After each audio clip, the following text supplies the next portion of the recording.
परमेश्वर जी की जय हो। परमपिता परमात्मा सारी सृष्टि के रचनहार कुल मालिक, असंख्य ब्रह्मांडों के स्वामी, जगत गुरु, तीनों लोकों में प्रवेश करके सबका धारण पोषण करने वाले, राजाधीराज, आत्माधार, नाथों के नाथ, देवों के देव महादेव, सर्वेश्वर महेश्वर, मृत्युंजय, अजरो अमर, आदि अनादि सनातनी प्रभु, जगत पिता जगदीश्वर, श्री श्री 1008 की उपाधि के वास्तविक अधिकारी, अकाल मूर्त शब्द स्वरूपी राम वासुदेव, सर्वगतम ब्रह्म, परम पूज्य, प्रथम पूज्य, परम संत, परम पुरुष, परम धनी, परम दयालु, सत्य कबीर, हक्का कबीर, अल्लाहु कबीर, अल्लाहु अकबर, बाखबर, अल्लाह ताला, जगत के तारणहार, जगत के मुक्तिदाता, जगत के जगन्नाथ, हारे के सहारे, हिंदुओं के राम, मुसलमानों के अल्लाह, सिखों के वाहिगुरु, ईसाइयों के मसीह, दया के सागर दयानिधि, करुणा के सागर करुणानिधि,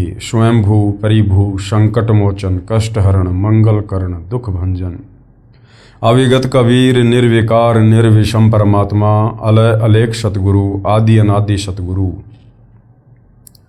असली मर्यादा पुरुषोत्तम, असली राम, असली कृष्ण, असली घनश्याम, असली मुरारी, राजाओं के राजा, महाराजाओं के महाराजा, शहंशाहों के शहंशाह, सम्राटों के सम्राट, भगवानों के भगवान, अल्लाहों के अल्लाह, प्रभुओं के प्रभु, मसीहाओं के मसीह, सच्चे वाहिगुरु, बाबाओं के बाबा, पीरों के पीर, सेठों के सेठ, जगत सेठ, सावड़ सा सेठ, सर्वगुण संपन्न, अनंत कोटि कलाओं के स्वामी, अनंत कोटि ब्रह्मांडों के नायक, योगियों में महायोगी, ध्यानियों में महाध्यानी, सिद्धों में परम सिद्ध, ज्ञानियों में तत्वज्ञानी, ब्रह्म ज्ञानी, महाज्ञानी, परम ज्ञानी, सर्वश्रेष्ठ ज्ञानी, विज्ञानी, युवा कबीर, समर्थ कबीर, असमवात, अमित ओजा, सच्चे रहनुमा, करीम अल्लाह, सुभान अल्लाह, दुनिया के अंतिम पैगंबर, 8 सितंबर 1951 से गांव धनाना, जिला सोनीपत, हरियाणा, भारतवर्ष की पावन भूमि पे प्रकट रियल कल की भगवान श्री नारायण साकार हरि, श्री बाबा साहेब, नूर अनंत परमात्मा,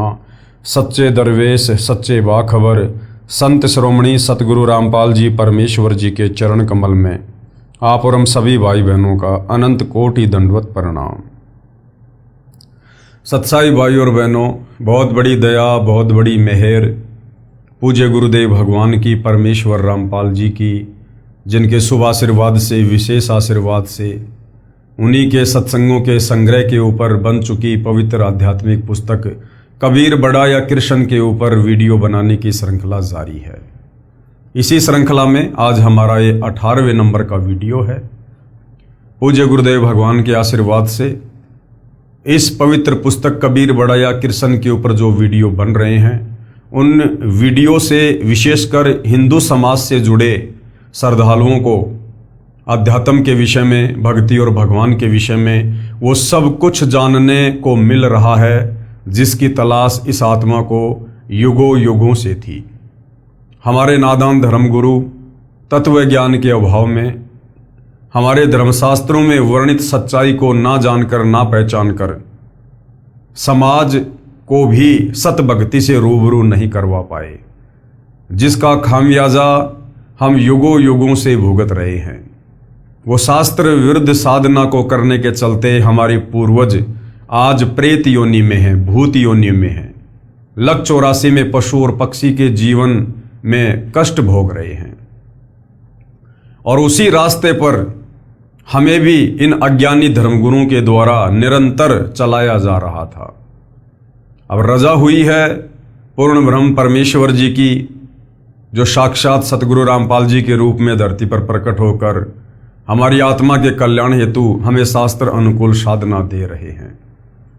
और इस शास्त्र अनुकूल साधना को गीता अध्याय 4 श्लोक नंबर 34 के अनुसार तत्वदर्शी संत से ग्रहण करने के पश्चात हमें वो आध्यात्मिक लाभ और सुख प्राप्त हो रहे हैं जिनकी हम कभी कल्पना भी नहीं कर सकते थे।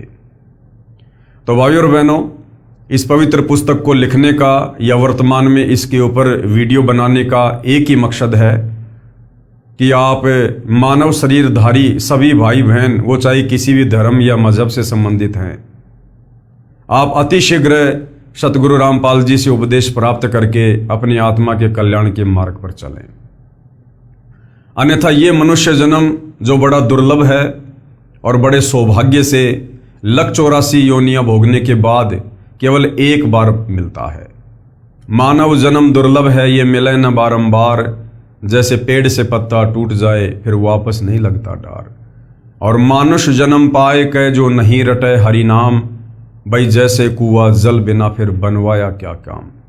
अगर इस मनुष्य जन्म को प्राप्त करके हमने शास्त्र अनुकूल शत भक्ति पूर्ण संत से उपदेश लेकर शुरू नहीं की तो ये हमारा मनुष्य जन्म व्यर्थ हो जाएगा, चाहे हम वर्तमान में राजा हैं या बहुत बड़े सेठ हैं, क्योंकि ये मनुष्य जन्म सिर्फ और सिर्फ मोक्ष प्राप्ति के लिए मिलता है। तो ये पवित्र पुस्तक आपको इसी तरफ लेकर जा रही है कि पहले आप अच्छे से अपने शास्त्रों में वर्णित ज्ञान से सत साधना से परिचित हो जाएं, उसके बाद निसंशय होकर सतगुरु रामपाल जी को अपना सतगुरु धारण करके और अपनी आत्मा के कल्याण के मार्ग में आगे बढ़े। तो भाई और बहनों, हमारा जो विषय चल रहा है वो है जनता की अदालत में सवाल जवाब।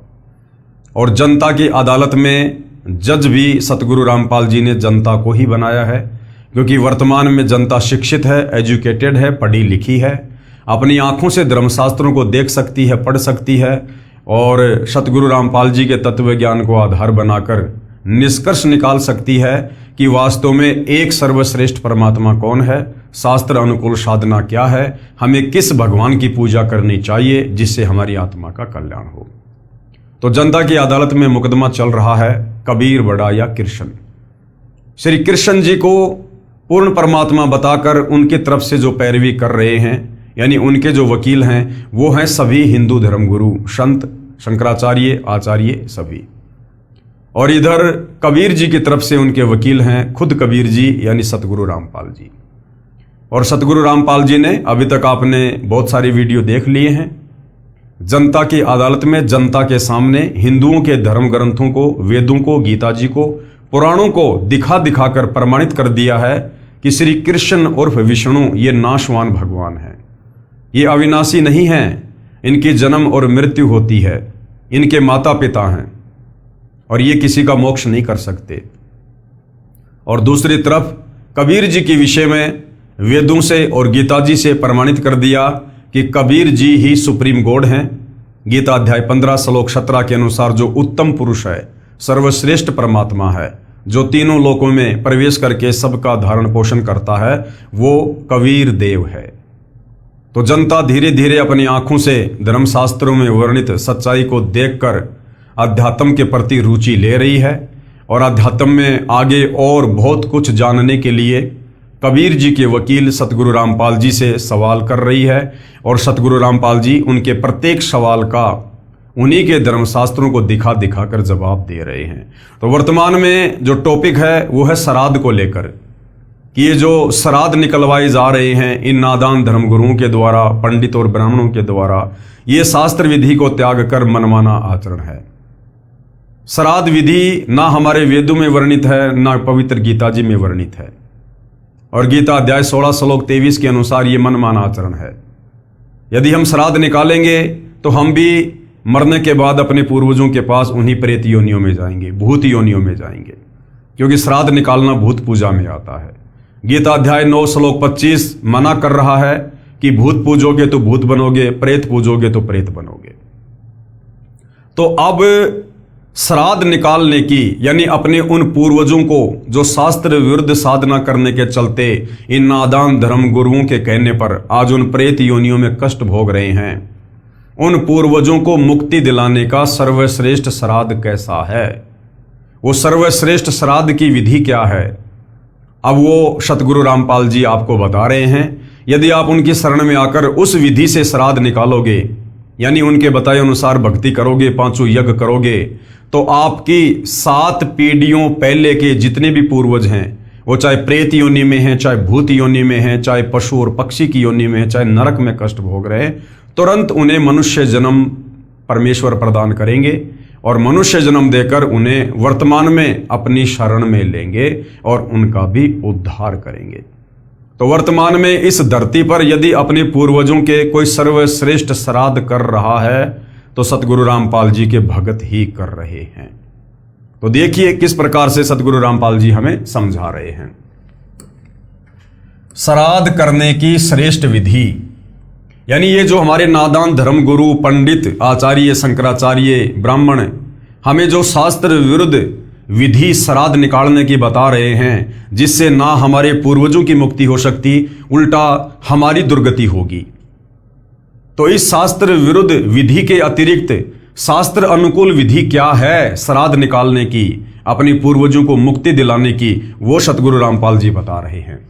श्राद्ध करने की श्रेष्ठ विधि श्री विष्णु पुराण के तीसरे अंश में अध्याय 15 श्लोक 55-56 पेज 153 पर लिखा है कि श्राद्ध के भोज में यदि एक योगी यानी शास्त्र अनुकूल साधना करने वाले भगत को भोजन करवाया जाए तो श्राद्ध भोज में आए 1000 ब्राह्मणों तथा यजमान के पूरे परिवार सहित सर्व पितरों का उद्धार कर देता है। अब विवेचन क्या कह रहे हैं सतगुरु रामपाल जी। मेरे यानी लेखक के तत्व ज्ञान को सुन समझकर, यानी सतगुरु रामपाल जी हमें जो ज्ञान दे रहे हैं, जो सत्संग सुना रहे हैं, जो पुस्तकें लिखी हैं, इनको पढ़कर सुनकर समझकर भगत दीक्षा लेकर साधना करते हैं। ये योगी यानी शास्त्रोक्त साधन है।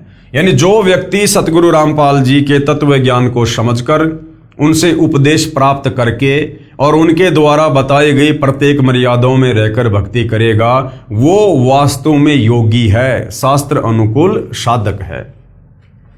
हम सत्संग समागम करते हैं, उसमें भोजन भंडारा लंगर भी चलाते हैं। जो व्यक्ति उस भोजन भंडारे में दान करता है, उससे बने भोजन को योगी यानी मेरे शिष्य तथा ये दास यानी लेखक यानी सतगुरु रामपाल जी सब खाते हैं। और ये दास यानी सतगुरु रामपाल जी अपने लिए कह रहे हैं कि सत्संग सुनाकर नए व्यक्तियों को यथार्थ भक्ति ज्ञान बताता है।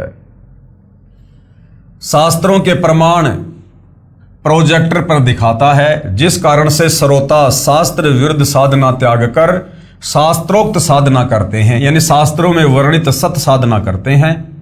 इस प्रकार उस परिवार का उद्धार हुआ। उनके द्वारा दिए दान से बने भोजन को भक्तों ने खाया, इससे पितरों का उद्धार हुआ। पितर जोनी छूटकर अन्य जन्म मिल जाता है। सत्संग में यदि 1000 ब्राह्मण भी उपस्थित हों तो वे भी सत्संग सुनकर शास्त्र विरुद्ध साधना त्याग कर अपना कल्याण करवा लेंगे। जैसे आप जी ने पहले पढ़ा कि कबीर जी ने गंगा के तट पर ब्राह्मणों को ज्ञान देकर उनकी शास्त्र विरुद्ध साधना को गलत सिद्ध करके सत्य साधना के लिए प्रेरित किया। उन ब्राह्मणों ने सतगुरु कबीर जी से दीक्षा लेकर अपना कल्याण करवाया। अन्य साधना जो शास्त्रों के विरुद्ध थी त्याग दी और सुखी हुए। सतगुरु रामपाल जी के कहने का मतलब है कि यदि आप वास्तव में अपना भी उद्धार करवाना चाहते हैं और अपने पूर्वजों की भी मुक्ति करवाना चाहते हैं, तो आपने वर्तमान में धरती पर मुझ तत्वदर्शी संत से उपदेश लेकर और मेरे द्वारा बताई गई साधना को मर्यादा में रहकर करना होगा।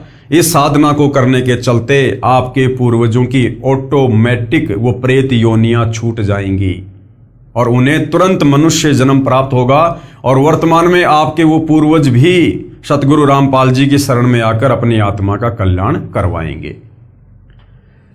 दास की प्रार्थना है कि वर्तमान में मानव समाज शिक्षित है, वह अवश्य ध्यान दे तथा शास्त्र विधि अनुसार साधना करके पूर्ण परमात्मा के सनातन परम धाम यानी शाश्वत स्थानम अर्थात सतलोक को प्राप्त करे, यानी काल के 21 ब्रह्मांडों से अपनी पूर्ण मुक्ति करवाए, जिससे पूर्ण मोक्ष तथा परम शांति प्राप्त होगी। पूर्ण मोक्ष यानी हम सतलोक चले जाएंगे, वहां जाने के बाद कोई जन्म और मृत्यु नहीं है, जिससे हम परम शांति को प्राप्त होंगे। क्योंकि जब तक हम जन्मते और मरते हैं हम कभी भी परम शांति को प्राप्त नहीं हो सकते।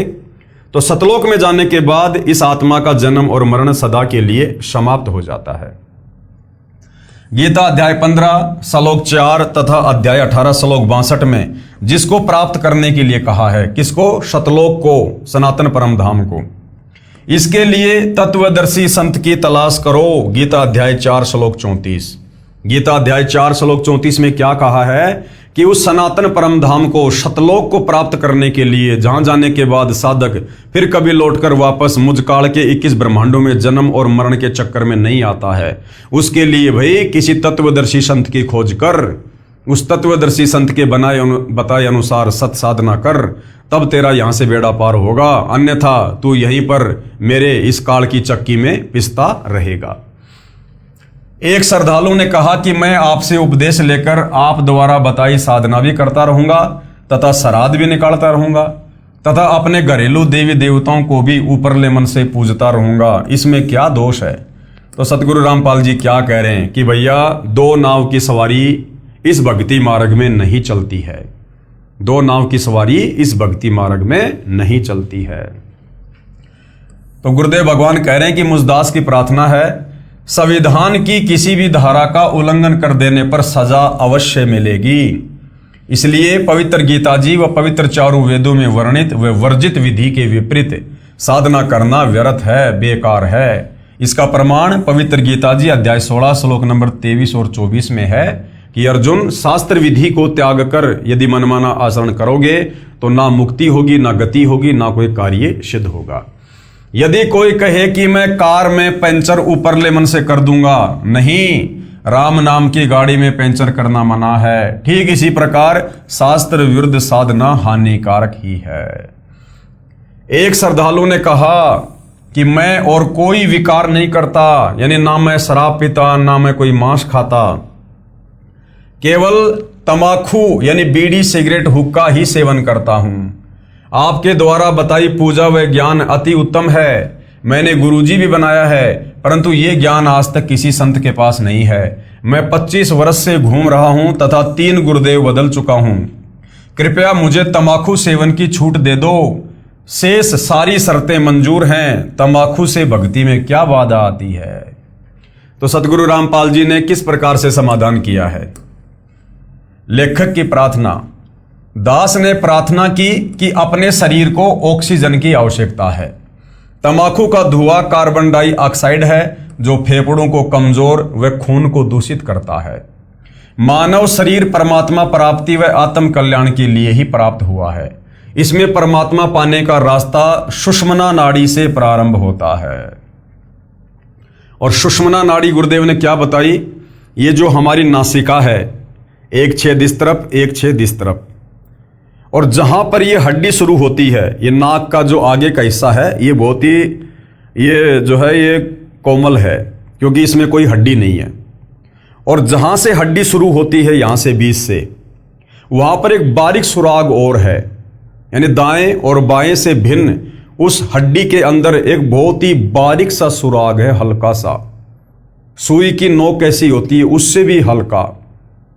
और जैसे ही हम मनुष्य जन्म प्राप्त करते हैं, उसके बाद वो जो सुराग है वो धीरे धीरे धीरे धीरे बंद हो जाता है। शास्त्र विरुद्ध साधना के चलते या शास्त्र अनुकूल साधना ना मिलने के चलते या बीड़ी पीने के चलते, तंबाकू पीने के चलते, मांस खाने के चलते, वो हमारा सुषुम्ना जो द्वार होता है वो धीरे धीरे पूरी तरह से बंद हो जाता है। और जब तक वो सुषुम्ना द्वार नहीं खुलेगा तब तक हम त्रिकुटी पर नहीं जा सकते, हम मोक्ष के अधिकारी नहीं है। क्योंकि अंत समय में तत्वदर्शी संत के भगत की आत्मा शरीर से उसी सुषुम्ना द्वार के द्वारा बाहर निकलेगी। और वो सुषुम्ना द्वार सबसे ज्यादा बाधित होता है, सबसे ज्यादा बंद होता है धुआं से, तंबाकू की धुआं से, सिगरेट की धुआं से। इस धुआं से वो सबसे ज्यादा बाधित होता है, बंद होता है। इसलिए संतों ने तंबाकू को भक्ति मार्ग में मोक्ष के लिए सबसे ज्यादा हानिकारक बताया है। तो गुरुदेव भगवान क्या कह रहे हैं? इसमें परमात्मा पाने का रास्ता सुषुम्ना नाड़ी से प्रारंभ होता है। जो नाक के दोनों छिद्र हैं उन्हें दाएं को ईड़ा तथा बाएं को पिंगुला कहते हैं। इन दोनों के बीच में सुषुम्ना नाड़ी है जिसमें एक छोटी सुई में धागा पिरोने वाली छिद्र के समान द्वार होता है जो तंबाकू के धुएं से बंद हो जाता है, जिससे परमात्मा प्राप्ति के मार्ग में अवरोध हो जाता है। यदि परमात्मा पाने का रास्ता ही बंद हो गया तो मानव शरीर व्यर्थ हो गया। इसलिए प्रभु भक्ति करने वाले साधक के लिए प्रत्येक नशीले व अखाटे यानी मांस आदि पदार्थों का सेवन निषेध है। फिर क्या कहा एक श्रद्धालु ने एक श्रद्धालु ने कहा कि मैं तंबाकू प्रयोग नहीं करता, मांस व मदिरा सेवन जरूर करता हूं।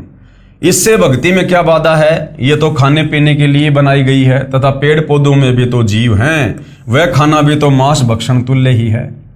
तो गुरुदेव भगवान ने क्या समझाया? मुझदास की प्रार्थना, यदि कोई हमारे माता पिता भाई बहन व बच्चों आदि को मारकर खाए तो कैसा लगेगा? आप कहोगे जी ये तो बहुत बेकार बात है। तो भैया, जैसा दर्द अपने को होवे ऐसा जान बिराने। वो जो आप बकरे खा रहे हो, मुर्गे खा रहे हो, झोटे खा रहे हो, अरे वो भी तो उसी परमपिता परमेश्वर के अंश हैं। उसी परमपिता परमेश्वर कबीर साहिब की आत्मा है जिसकी हम भक्ति करना चाह रहे हैं। और उसी परमेश्वर के बच्चों को यदि मार मार के खाएंगे और फिर यदि हम उनसे मोक्ष की उम्मीद करेंगे तो बिल्कुल भी नहीं मिलेगा। जैसा दर्द अपने को होवे वैसा जान बिराने, कहे कबीर वे जावे नरक में जो काटे शीस खुराने। जो पशुओं के शीस काट काट के, उनके खुरों को काट काट के खाते हैं, परमात्मा कहते हैं वो तो नरक में जाते हैं। नरक में भले तत्वदर्शी संत से उपदेश ले लो, और यदि ये बुराइयां नहीं छोड़ी जो नियम तत्वदर्शी संत बताता है, यदि एक भी नियम को आपने अच्छे से फॉलो नहीं किया, आप पूर्ण मोक्ष प्राप्त नहीं कर सकते। जो व्यक्ति पशुओं को मारते समय खुरों तथा शीस को बेरहमी से काटकर मांस खाते हैं, वे नरक के भागी होते हैं। भाई, चाहे आराम से खा लो, चाहे बेरहमी से मार के खा लो, मांस खाना, जीव हत्या करना इस भक्ति मार्ग में पूर्णतया निषेध है। जैसा दुख अपने बच्चों व संबंधियों की हत्या का होता है, ऐसा ही दूसरों को जानना चाहिए। रही बात पेड़ पौधों को खाने की, इनको खाने का भगवान का आदेश है तथा ये जड़ जूनी के हैं। यानी हम जो इंसान हैं, हम हैं चेतन योनि के प्राणी, और जो पेड़ पौधे हैं वो हैं जड़ जूनी के प्राणी। उनको काटने से दर्द नहीं होता है, उनको कोई पीड़ा नहीं होती है, क्योंकि वो जड़ जूनी के प्राणी हैं। और फिर परमपिता परमेश्वर जी ने 6 दिन में सृष्टि रच के यहाँ काल के लोक में आत्माओं को, पशु पक्षियों को और इंसानों को क्या क्या खाने के लिए आदेशित किया था, वो सारी बातें बाइबल में लिखी हुई हैं। कि जो इंसान हैं वो फल फ्रूट वगैरह, गेहूं, जौ, बाजरा, ज्वार, मक्का, परमेश्वर ने ये सब खाने के लिए दिया है। और जो ये पशु हैं, इनको परमेश्वर ने घास फूस वगैरह जो भी इनके लिए परमात्मा ने चारा बनाया है, ये सब खाने के उनको आदेश दिए हैं।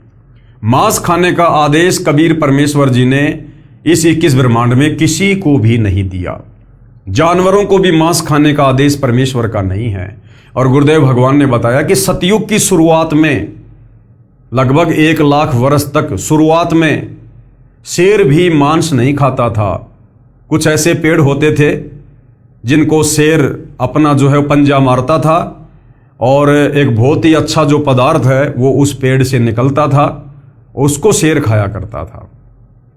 आगे चलकर धीरे धीरे व्यवस्था बदलती चली गई और शेरों का फिर मुख्य भोजन अन्य जानवरों को मारकर खाना ही रह गया। यानी कबीर परमेश्वर जी ने किसी भी जीव को मांस खाने का आदेश नहीं दिया है। रही बात पेड़ पौधों को खाने की, इनको खाने का प्रभु का आदेश है तथा ये जड़ जूनी के हैं। अन्य जो चेतन प्राणियों का वध प्रभु आदेश विरुद्ध है, इसलिए वो अपराध है, वो पाप है। मदिरा सेवन यानी शराब का सेवन भी परमात्मा का आदेश नहीं है, परंतु स्पष्ट मना है तथा मानव जीवन को बर्बाद करने का है। शराब पान किया हुआ व्यक्ति कुछ भी गलती कर सकता है, क्योंकि वो राक्षस की कैटेगरी में होता है। शराब पीने के बाद व्यक्ति की जो बुद्धि होती है वो उसके वश में नहीं होती है, वो कोई भी गलती कर सकता है। मदिरा पान धन तन व पारिवारिक शांति तथा समाज सभ्यता की महाशत्रु है।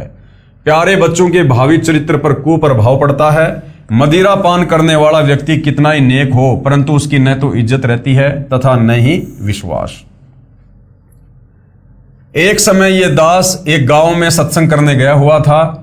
उस दिन नशा निषेध पर सत्संग किया। सत्संग के उपरांत एक 11 वर्षीय कन्या फूट फूट कर रोने लगी। पूछने पर उस बेटी ने बताया कि महाराज जी, मेरे पिताजी पालम हवाई अड्डे पर बढ़िया नौकरी करते हैं, परंतु सारे पैसे की शराब पी जाते हैं। मेरी मम्मी के मना करने पर इतना पीटते हैं कि शरीर पर नीले दाग बन जाते हैं। एक दिन मेरे पापा जी मेरी मम्मी को पीटने लगे। मैं अपनी मम्मी के ऊपर गिरकर बचाव करने लगी तो मुझे भी पीटा। मेरा होठ सूज गया। 10 दिन में ठीक हुआ। मेरी मम्मी जी हमें छोड़कर मेरे मामा जी के घर चली गई। 6 महीने में मेरी दादी जी जाकर लाई। तब तक हम अपनी दादी जी के पास रहे। पापा जी ने दवाई भी नहीं दिलाई। सुबह जल्दी ही उठकर नौकरी पर चला गया। शाम को शराब पीकर आता। हम 3 बहनें हैं, 2 मेरे से छोटी हैं। अब जब पापा जी शाम को आते हैं तो हम तीनों बहनें चारपाई के नीचे छुप जाती हैं, इस डर के मारे कि अब हो सकता है पापा जी हमें पीटेंगे। विचार करो पुण्यात्माओं, क्या कह रहे गुरुदेव भगवान।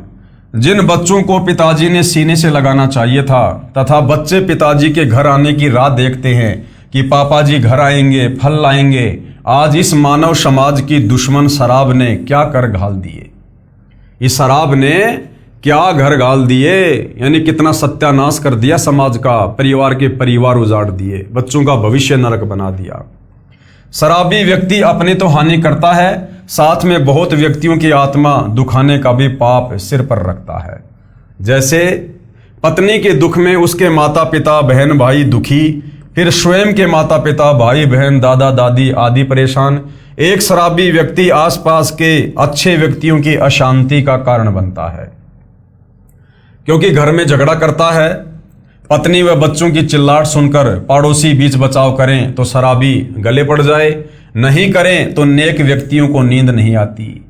इस दास से उपदेश लेने के उपरांत प्रतिदिन शराब पीने वाले लगभग 1 लाख व्यक्तियों ने सभी नशीले पदार्थ व मांस भक्षण पूर्ण रूप से त्याग दिया है। तथा जिस समय शाम को शराब भूतनी का नृत्य होता था, अब वे पुण्यात्माएं अपने बच्चों सहित बैठकर संध्या आरती करते हैं। हरियाणा प्रदेश व निकटवर्ती प्रांतों में लगभग 10,000 गांवों व शहरों में आज भी प्रत्येक में 4-5 चैंपियन यानी 1 नंबर के शराबी इस बात का उदाहरण है, जो सारे विकारों से रहित होकर अपना मानव जीवन सफल कर रहे हैं। कुछ कहते हैं कि हम इतनी नहीं पीते खाते, बस कभी कभी ले लेते हैं। जहर तो थोड़ा ही बुरा जो भक्ति व मुक्ति में बाधक है। मान लीजिए 2 किलोग्राम घी का हलवा बनाया, यानी आपने शतभक्ति की। फिर 250 ग्राम बाड़ू रेत यानी तमाकू मांस मदिरा सेवन व आन उपासना कर ली, वो भी डाल दिया। वो तो किया कराया व्यर्थ हुआ। इसलिए पूर्ण परमात्मा यानी परम अक्षर ब्रह्म की पूजा पूर्ण संत से प्राप्त करके आजीवन मर्यादा में रहकर करते रहने से ही पूर्ण मोक्ष और पूर्ण लाभ होगा। उपरोक्त प्रमाणों को पढ़कर बुद्धिजीवी समाज विचार करे और अंधश्रद्धा भक्ति त्याग कर सत्य साधना करके जीवन को धन्य बनाए। दास यानी लेखक के परमार्थी प्रयत्न को आलोचना ना समझें। मेरा उद्देश्य आप जी को शास्त्र अनुकूल भक्ति साधना बताकर आपके ऊपर भविष्य में आने वाले पर्वत जैसे कष्ट यानी 84 लाख प्रकार के प्राणियों के शरीरों में कष्ट उठाने तथा नरक जाने से बचाना है। मेरे अनुयायी इस तत्व ज्ञान से परिचित हैं। वे भी आप तक मेरे द्वारा लिखी पुस्तक पहुंचाकर आपके भविष्य को सुखी बनाने के मकसद से वितरित करते हैं। परंतु कुछ धर्मोन्ध व्यक्ति अपने स्वार्थवश आप और परमेश्वर के बीच में दीवार बनकर खड़े हैं। मेरे को तथा मेरे अनुयायियों पर झूठे आरोप लगाकर बदनाम करते हैं। आप जी अपनी आंखों प्रमाण देखो और सत्य की राह पकड़ो। हमारा उद्देश्य है कि हम संसार के लोगों को बुराइयों कुरीतियों से दूर करके सुखी देखना चाहते हैं। हम अपना प्रयत्न जारी रखेंगे। आप कब समझोगे, इंतजार करेंगे। उसके बाद भाइयों और बहनों, जनता की अदालत में कबीर जी के वकील सतगुरु रामपाल जी इन अज्ञानी नादान आचार्य शंकराचार्य धर्म गुरुओं के कहने पर जो शास्त्र विरुद्ध साधना कर रही है, जांडी पूजना, पीपल पूजना, पेड़ों की पूजा करना, चौराहों की पूजा करना, जो गीता जी में बिल्कुल मना है, निषेध है, जिस शास्त्र विरुद्ध साधना को करने के चलते हम सीधे नरक में जाते हैं, उस पर भी सतगुरु रामपाल जी प्रकाश डाल रहे हैं और गीता अध्याय 16 श्लोक 23 और 24 के अनुसार उसे मनमाना आचरण करार दे रहे हैं। पीपल जांडी के पेड़ों तथा तुलसी के पौधों की पूजा पर टिप्पणी। वाणी संख्या 4। पीपल पूजय जांडी पूजय, सिर तुलसा के होया, और दूध पूत में खैर राखियो नू पूजू सू तोया। शब्दार्थ, परमेश्वर कबीर जी ने अंधश्रद्धा भक्ति करने वालों की अन्य साधनाओं का वर्णन किया है कि भोली जनता को ज्ञानहीन आध्यात्मिक गुरुओं ने कितने निम्न स्तर की साधना पर लगाकर उनके जीवन के साथ कितना बड़ा धोखा किया है। अज्ञानी गुरुओं से भ्रमित होकर पीपल व जांडी के वृक्षों तथा तुलसी के पौधों की पूजा करते हैं। प्रार्थना करते हैं कि आप सबकी पूजा इसलिए करते हैं कि मेरे दूध यानी दुधारू पशुओं की तथा पूत यानी मेरे पुत्रों व पौत्रों की खैर रखना, रक्षा करना, यानी पशु पूरा समय दूध दे, मृत्यु ना हो तथा पुत्रों व पौत्रों व परपोत्रों की मृत्यु ना हो, उनकी आप कौन पीपल तथा जांडी के पेड़ तथा तुलसी का पौधा रक्षा करना। उन पेड़ पौधों के आगे हम इस प्रकार की अरदास करते हैं कि मेरे घर में बरकत देना, मेरे परिवार को सकुशल रखना, काम धंधे में बरकत देना। अब गुरुदेव क्या कह रहे हैं? परमेश्वर कबीर जी ने समझाया है कि हे अंधे पुजारियों, कुछ तो अकल से काम लो। जिस जड़ यानी जो चल फिर नहीं सकते वो पेड़ पौधे, उनको पशु हानि पहुंचाते हैं। उन पेड़ पौधों को तो खुद वो पशु खा जाते हैं, बकरी खा जाती है, वो तुलसी के पौधे को बकरा खा जाता है। जिन पेड़ पौधों के आगे हाथ जोड़ के जिनकी पूजा करके इन नादान धर्म गुरुओं के कहने पर जो शास्त्र विरुद्ध साधना है, हमारे वो पतन का कारण है। और जिन पेड़ पौधों से हम अपने परिवार की खुशल मंगल की कामना कर रहे हैं, वो पेड़ पौधे अपने खुद की रक्षा नहीं कर पाते। उन पेड़ पौधों को अन्य जानवर खा जाते हैं, पशु खा जाते हैं, तुलसा को बकरा खा जाता है। वो तुलसा अपना बचाव नहीं कर सकती उन पशु पक्षियों से। फिर भला हमारे घर के पशु पक्षियों में, उनके शरीरों में वो पेड़ पौधे, उनकी पूजा करने से कैसे लाभ होगा? हमारे को बहका रखा है। उनको पशु हानि पहुंचाते हैं, वे अपनी रक्षा नहीं कर पाते।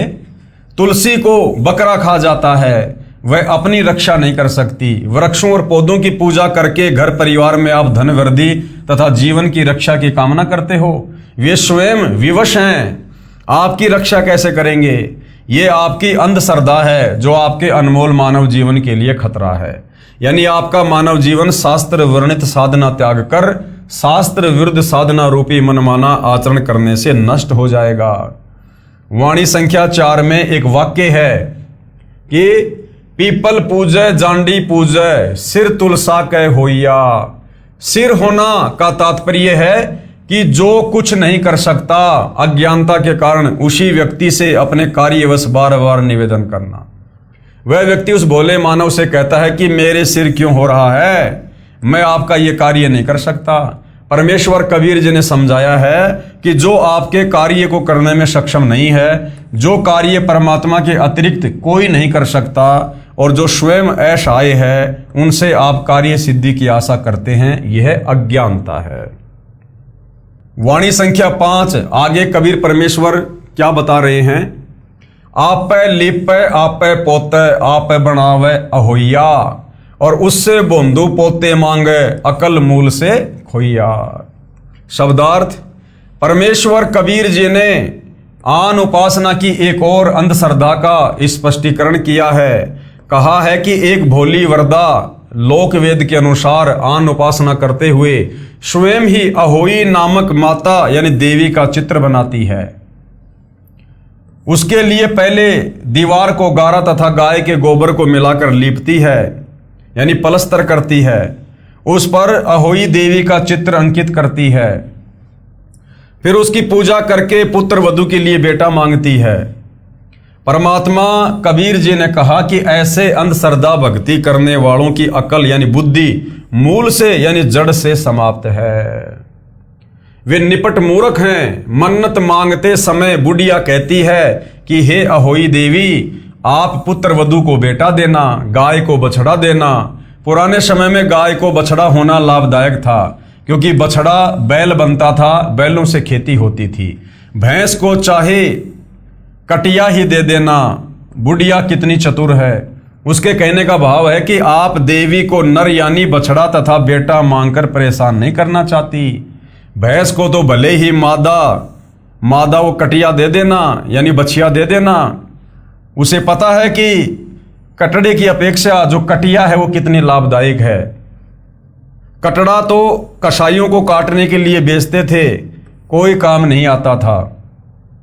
बुढ़िया देवी के साथ भी कितनी चतुरता कर रही है, अपने देवताओं के साथ भी हेरा फेरी की बातें करती हैं। उपरोक्त पूज्य बनावटी देवी तथा पेड़ पौधों से मन्नत मांगते समय दक्षिणा के रूप में 1.25 रुपया, 1 रुपया और 4 आने अपनी चुनरी के पल्लू से बांध कर कहती कि यदि मेरी सब मनोकामना पूर्ण हो गई तो 1.25 रुपये का प्रसाद बांटूंगी। ये दक्षिणा भी तब दूंगी जब सारी मन्नत पूरी हो जाएगी, यदि एक भी ना हुई तो कोई दक्षिणा नहीं दूंगी। यानी हमारे को इस घटिया और ओछी साधना पर हमारे इन नादान धर्म गुरुओं ने लगा दिया, जिनको हम संस्कृत भाषा के बहुत बड़े प्रकांड ज्ञाता माना करते थे।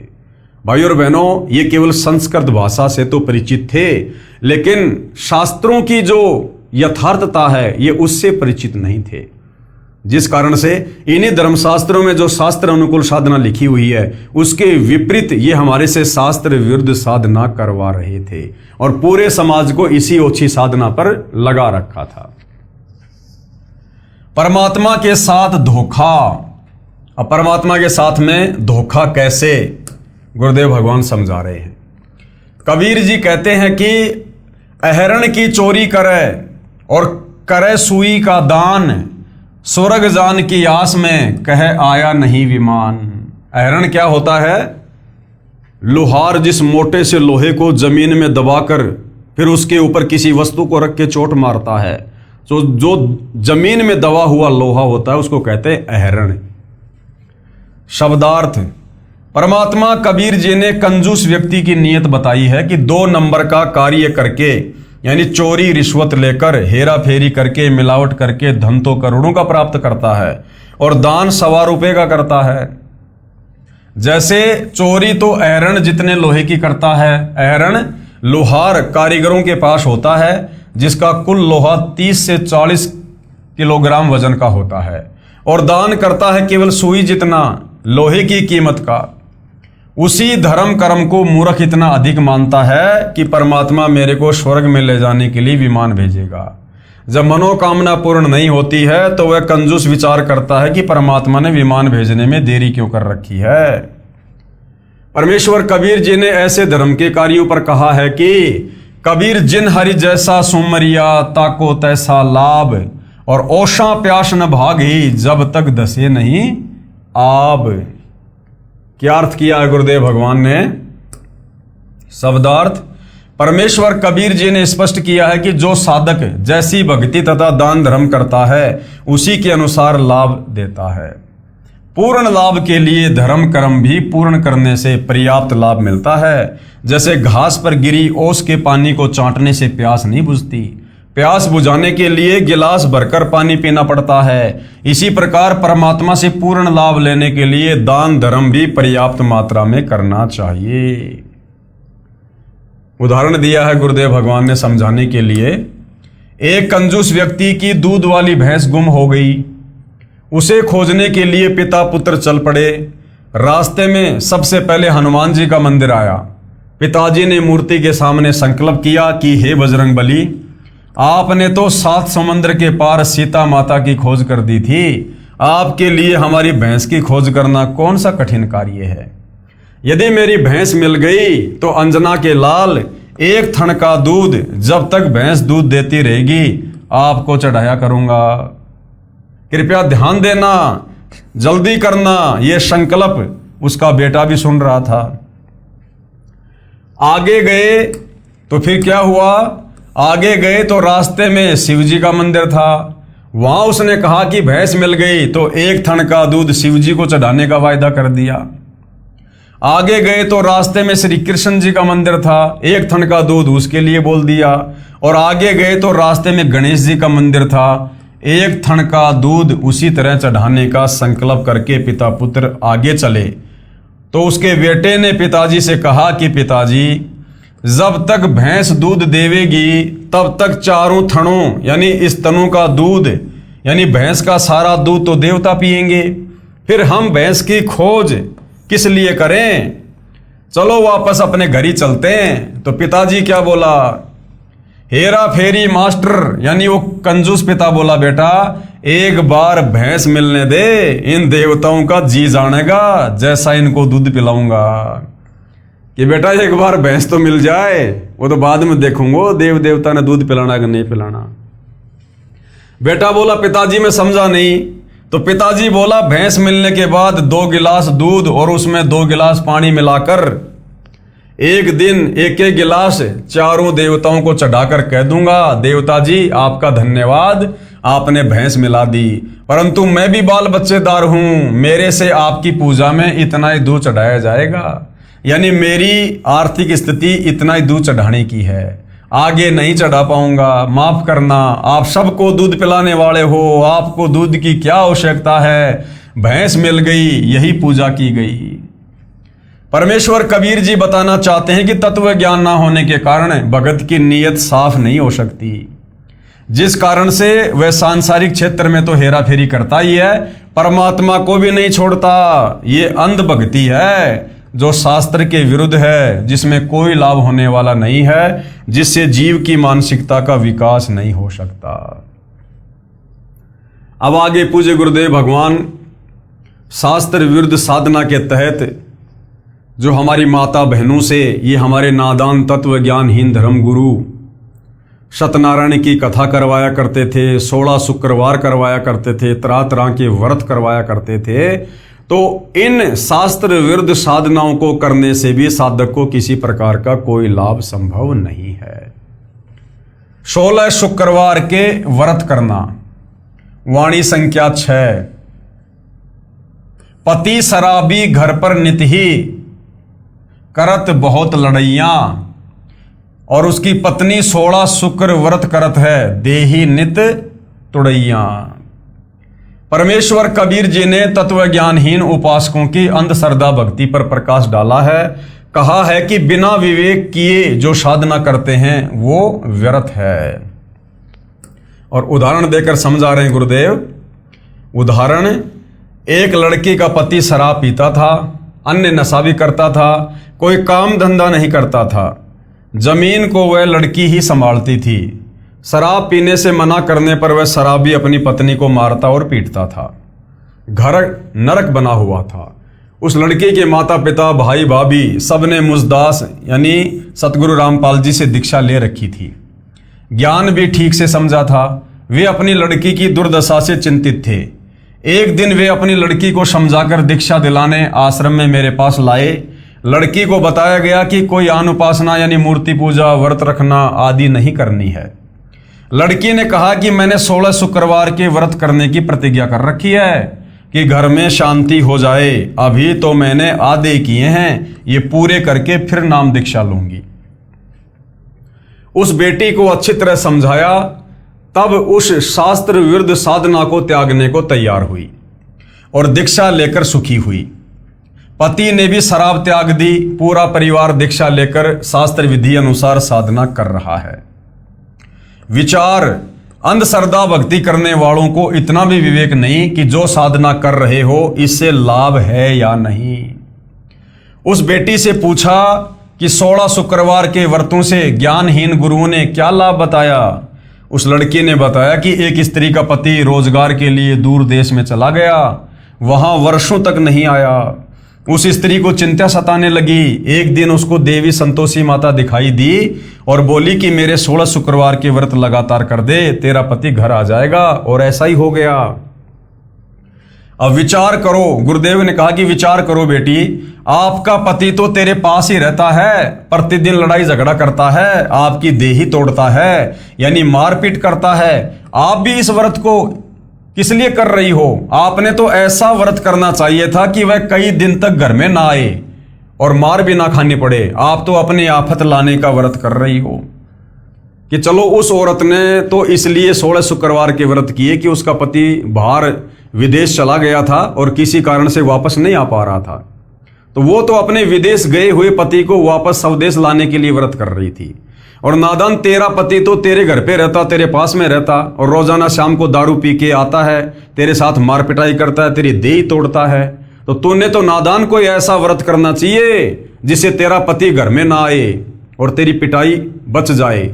तो भाइयों और बहनों, कहने का मतलब है इन नादान धर्मगुरुओं के कहने पर और अपने पवित्र धर्म शास्त्रों में वर्णित सत्य ज्ञान से अपरिचित होने के कारण हमें यह भी नहीं पता कि कौन सी साधना हमारे आत्म कल्याण के लिए है और कौन सी साधना हमारे जो है वो पतन के लिए है। व्रत रखना गीता अध्याय 6 श्लोक नंबर 16 में मना किया है। कहा है कि जो बिल्कुल अन्न नहीं खाते, अब बिल्कुल अन्न नहीं खाना इसका मतलब व्रत करना, यानी व्रत करते हैं उनका योग यानी भक्ति कर्म कभी सफल नहीं होता। यानी व्रत करने वालों की भक्ति कभी भी सफल नहीं होती है। उसने बताया कि मेरी सहेली एक गुरु के पास जाती है, उसने मुझे बताया था, मैं भी व्रत करने लगी, मुझे तो आज पता चला कि मैं तो व्यर्थ भक्ति कर रही हूं। सूक्ष्म वेद यानी 5वें वेद में कबीर परमेश्वर जी ने कहा है, गुरुआ गाम बिगाड़े संतों गुरुआ गाम बिगाड़े, ऐसे कर्म जीव के ला दिए बहुर जड़े नहीं झाड़े। इन नादान धर्म गुरुओं ने पूरे समाज को शास्त्र विरुद्ध साधना पर लगवाकर इन सबको उल्टा पाठ पढ़ा दिया है, जो अब इतना प्रयास करने के बाद 100 प्रमाण दिखाने के बाद भी सत साधना को स्वीकार करने में हिचक रहे हैं। शब्दार्थ, परमेश्वर कबीर जी ने समझाया है कि तत्व ज्ञानहीन गुरुओं ने गांव के गांव को शास्त्र विरुद्ध साधना पर लगाकर उनका जीवन नाश कर रखा है। भोली जनता को शास्त्र विरुद्ध साधना पर इतना दृढ़ कर दिया है कि वे शास्त्रों में प्रमाण देखकर भी उस व्यर्थ पूजा को त्यागना नहीं चाहते। आगे वाणी संख्या नंबर 7 का गुरुदेव भगवान ने क्या शब्दार्थ किया है, तज पाखंड सतनाम लोलावे सोई भवसागर से तरिया, कहे कबीर मिले गुरु पूरा शो परिवार उधरिया। परमात्मा कबीर जी ने स्पष्ट किया है कि उपरोक्त तथा अन्य शास्त्र विरुद्ध पाखंड पूजा को त्याग कर पूर्ण सतगुरु से सच्चे नाम का जाप प्राप्त करके श्रद्धा से भक्ति करके भगत जन पार हो जाते हैं। उनके परिवार के सभी सदस्य भी भक्ति करके कल्याण को प्राप्त हो जाते हैं। और भाई वर्तमान में धरती पर वो पूर्ण संत, वो तत्वदर्शी संत केवल सतगुरु रामपाल जी हैं। और एक समय में धरती पर केवल एक ही तत्वदर्शी संत होता है, गीता अध्याय 4 श्लोक नंबर 34 वाला। और उसी तत्वदर्शी संत के मार्गदर्शन में उनसे उपदेश लेकर आजीवन मर्यादा में रहकर भक्ति करने से इस आत्मा का कल्याण संभव है। अन्य पाखंड पूजा से, शास्त्र विरुद्ध साधना से हम केवल प्रेत योनि में, भूत योनि में, नरक में और लक 84 में और जन्म मरण में ही पड़े रहेंगे। अब पवित्र गीता जी में व्रत करने के विषय में क्या लिखा हुआ है, आगे भाइयों और बहनों, जनता की अदालत में कबीर जी के वकील सतगुरु रामपाल जी से जनता अध्यात्म के विषय में और सवाल कर रही है। प्रश्न, क्या एकादशी, कृष्ण अष्टमी या अन्य व्रत भी शास्त्रों में वर्जित हैं? क्या एकादशी का व्रत भी नहीं करना चाहिए? ये जो श्री कृष्ण जी की जो ये जन्माष्टमी आती है, क्या ये भी नहीं मनानी चाहिए? और ये जितने भी प्रकार के जो व्रत हैं, क्या ये भी हमारे शास्त्रों में मना किया हुआ है? तो उत्तर दिया है, गीता अध्याय 6 श्लोक 16 में बताया है कि बिल्कुल न खाने वाले यानी व्रत रखने वालों का योग यानी परमात्मा से मिलने का उद्देश्य पूरा नहीं होता। यानी व्रत रखने वालों की भक्ति बिल्कुल भी सफल नहीं होती है। ये हमारा पवित्र सदग्रंथ गीता कह रहा है।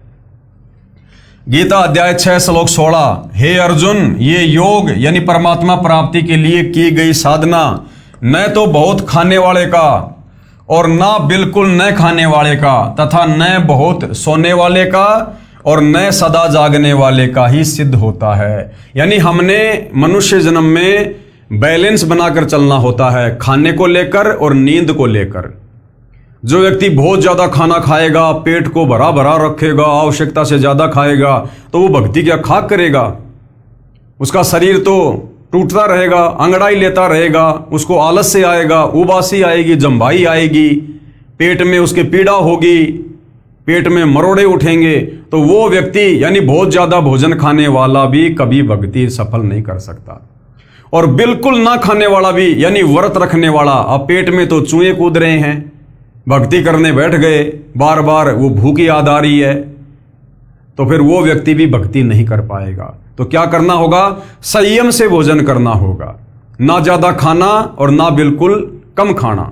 हमने मीडियम स्तर पर हमने भोजन करना है, जिससे हमारा शरीर भी स्वस्थ रहे, हम काम धंधा भी कर सकें और अपनी भक्ति भी कर सकें।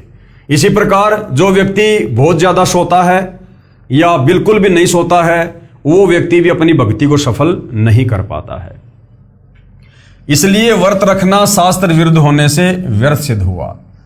तीर्थ तथा धाम क्या है? इन आदान धर्म गुरुओं ने हमें शास्त्र विरुद्ध साधना के चलते तीर्थों पर, धामों पर केंद्रित कर दिया है कि गंगा जी से जल ले आओ, जल लाकर किसी मंदिर में डाल दो, आपका बेड़ा पार हो जाएगा। पैदल यात्रा करते हुए नीलकंठ जाओ, बद्रीनाथ जाओ, फला फला देवता के जाओ, तुम्हारे सर्व कार्य सिद्ध हो जाएंगे। फला फला तीर्थ पर जाकर इतना दान कर दो, इतना धर्म कर दो, उस तीर्थ पर जाकर ऐसे ऐसे स्नान कर लो, तुम्हारे पाप कट जाएंगे। जबकि इस प्रकार की साधना ये तीर्थों पर जाकर करना, धामों पर जाकर करना, मंदिर, मस्जिद, चर्च, गुरुद्वारों में जाकर करना, ये पवित्र गीता जी के विरुद्ध होने से ये किसी भी प्रकार से लाभदायक नहीं है, उल्टा हम पाप के भागी बनते हैं।